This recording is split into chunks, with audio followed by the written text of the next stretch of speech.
साथियों, तो मुझे ये पत्र लिखे हैं चमोली जिले की नीति माणा घाटी की महिलाओं ने। ये वो महिलाएं हैं जिन्होंने पिछले साल अक्टूबर में मुझे भोजपत्र पर एक अनूठी कलाकृति भेंट की थी। ये उपहार पाकर मैं भी बहुत अभिभूत हो गया। आखिर हमारे यहाँ प्राचीन काल से हमारे शास्त्र और ग्रंथ इन्हीं भोजपत्रों पर सहेजे जाते रहे हैं। महाभारत भी तो इसी भोजपत्र पर लिखा गया था। आज देवभूमि की ये महिलाएं इस भोजपत्र से बेहद ही सुंदर सुंदर कलाकृतियां और स्मृति चिन्ह बना रही हैं। जैसे जैसे इंसान का विकास हुआ तो मनुष्य की लेखन प्रणालियों में भी बदलाव होता चला गया। आधुनिकता के साथ हम अपनी विरासत भी भूलते चले गए। अगर आज आपको मैं कुछ लिखने को बोलूं तो आपके जहन में notebook, computer, tab, mobile phone इत्यादि ये चीजें आएंगी। लेकिन प्राचीन समय में ये सब नहीं होता था। कागज की खोज से पहले हमारे देश में लिखने का काम भोजपत्र पर किया जाता था।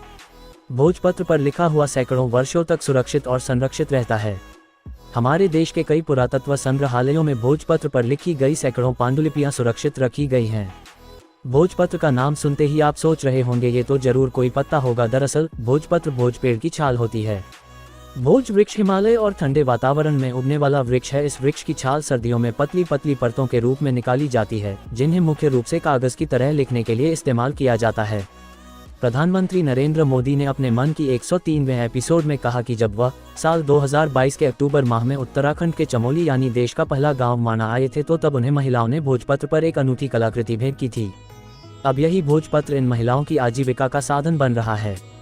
भोजपत्र का उपयोग भारतीय संस्कृति में बहुत पुराने समय से होता चला आया है। प्राचीन काल में ग्रंथों की रचना के लिए भोजपत्र का उपयोग किया जाता था।